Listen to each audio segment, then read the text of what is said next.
ഹിജ്റയുടെ 49 വർഷങ്ങൾക്കപ്പുറം അബിസീനക്കാരിയായിരുന്ന അടിമ സ്ത്രീയായിരുന്ന ഹമാമമ്മയുടെ മകനായി അദ്ദേഹം ജനിച്ചു. അടിമയായി ജനിച്ചതുകൊണ്ട് തന്നെ ആർക്കും ഒരു വിലയില്ലാത്ത ആളായിരുന്നു. അടുത്തേക്ക് ചെല്ലുന്നത് പോലും വെറുത്തു പോകുന്നതായിരുന്നു. ഒരുപക്ഷെ ഒരുപാട് രാത്രികളും പകലുകളും ആടുകളുടെയും മറ്റുള്ള മൃഗങ്ങളുടെയും കൂടെ കിടന്നുറങ്ങേണ്ടി വന്നതിനാൽ അയാളുടെ മണം പോലും മൃഗങ്ങളുടേതുപോലെയായിരുന്നു.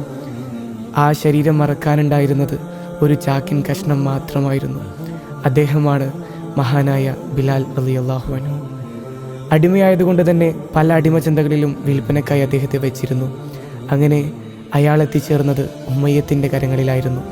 അവിടെ ഉമയ്യത്തിൻ്റെ കൂടെ ജീവിക്കുമ്പോഴാണ് മനുഷ്യനെ മനുഷ്യനായി കാണുന്ന, എല്ലാവരും ഒരുപോലെയാണെന്ന് പറയുന്ന ഒരാളുണ്ടെന്നും ഇസ്ലാം എന്നൊരു മതമുണ്ടെന്നും കേൾക്കുന്നത്.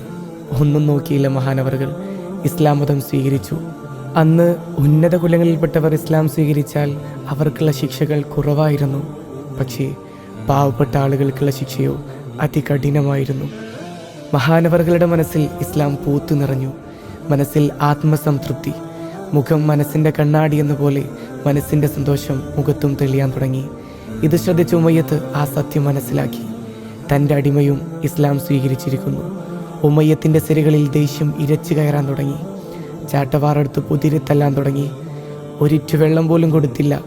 അപ്പോഴും ബിലാൽ തങ്ങളുടെ മനസ്സും ശരീരവും പറഞ്ഞുകൊണ്ടിരുന്നത് അഹദ് അഹദ് എന്നായിരുന്നു. പക്ഷേ ഇതുകൊണ്ടൊന്നും ഉമയ്യത്തിൻ്റെ ദേഷ്യം തീർന്നില്ല. വലിച്ചിയച്ച് തെരുവ് കുട്ടികൾക്ക് കഴുത്തിലൊരു കയറ് കെട്ടിക്കൊടുത്തു. കുട്ടികൾ ബിലാൽ തങ്ങളെ മക്കയിലൂടെ വലിച്ചിയച്ചു.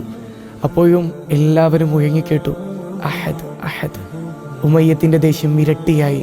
ചുട്ടുപൊള്ളുന്ന മരുഭൂമിയിൽ ഒരു തരി വസ്ത്രം പോലുമില്ലാതെ പൊരി വെയിലത്ത് കിടത്തി നെഞ്ചിലൊരു പാറക്കല്ല് കയറ്റി വെച്ചു. ഒരിറ്റ് കരുണയ്ക്ക് വേണ്ടി, ഒരിറ്റ് ദാഹജലത്തിന് വേണ്ടി ഓരോ മുഖങ്ങളിലേക്കും ബിലാൽ തങ്ങൾ നോക്കി.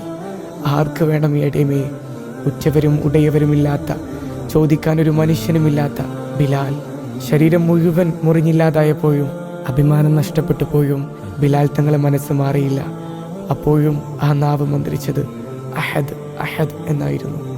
ഇത് കണ്ട് അങ്ങോട്ട് ഓടി വന്ന അബൂബക്കർ റളിയല്ലാഹു അൻഹു ഉറക്കെ ചോദിച്ചു, ഈ അടിമയെ നീ വിൽക്കാൻ തയ്യാറാണോ? ഉമയ്യത്ത് മറുപടി പറഞ്ഞു, എന്തിനാണ് ഇവനെ നിനക്ക്? ഇവനെ കൊണ്ട് ഇനി വല്ല ഉപകാരം ഉണ്ടാവുമോ? ശരി, 5 ഉഖിയ തന്നാൽ നിനക്ക് ഇവനെ കൊണ്ടുപോകാം. ഉടനെ അബൂബക്കർ തങ്ങൾ പണം കൊടുത്തു. നിങ്ങൾ ഒരു ഉഖിയ തന്നാലും ഞങ്ങൾ അയാളെ വിൽക്കുമായിരുന്നു എന്ന മുശ്രിക്കുകളുടെ വാക്കുകൾക്ക് അബൂബക്കർ തങ്ങളുടെ മറുപടി, നിങ്ങൾ 100 ഉഖിയ വില പറഞ്ഞാലും ഞാൻ എൻ്റെ ബിലാലിനെ വാങ്ങും. കാരണം നിങ്ങൾക്ക് അദ്ദേഹത്തെ വിലയില്ലെങ്കിലും ഇസ്ലാമിൽ അദ്ദേഹത്തിന് വിലയുണ്ട്. പണം കൊടുത്ത സിദ്ദീഖ് തങ്ങൾ ബിലാൽ തങ്ങളെ വാരിയെടുത്തു. ബിലാൽ, ഇനി നിങ്ങൾ അടിമയല്ല, നിങ്ങളെ ഞാൻ മോചിപ്പിച്ചിരിക്കുന്നു എന്ന സിദ്ദീഖ് തങ്ങളുടെ വാക്കുകൾ ബിലാൽ തങ്ങൾക്ക് കുളിർമയേകുന്നതായിരുന്നു. ബിലാൽ തങ്ങളിപ്പോൾ റസൂലുള്ളാഹിനെ കാണാൻ കാത്തിരിക്കുകയാണ്. മക്കയിലെ അടിമച്ചന്തയിൽ നിന്ന് കുറച്ചു മാറി ദൂരെ നിന്ന് നബി തങ്ങളെ കണ്ടു. ആ കണ്ണിൽ സന്തോഷം പടരാൻ തുടങ്ങി. ഉള്ളിൽ ഇന്ന് വരെ ഇല്ലാത്ത സന്തോഷം. നബി തങ്ങൾ അടുത്തെത്തി ബിലാൽ തങ്ങളെ വാരിപ്പുണർന്നു. ആ നെറ്റിത്തടത്തിൽ ചുംബിച്ചു. ഉമയ്യത്തിൻ്റെ ചാട്ടവാറടി കൊണ്ടുപോയും നിറയാത്ത ആ കണ്ണുകൾ നിറഞ്ഞു കവിഞ്ഞു. പൊട്ടിക്കരഞ്ഞു. പട്ടിണിയിലൂടെയാണ് പിന്നീട് ജീവിച്ചതെങ്കിലും ആ മനസ്സ് സന്തോഷിച്ചിരുന്നു.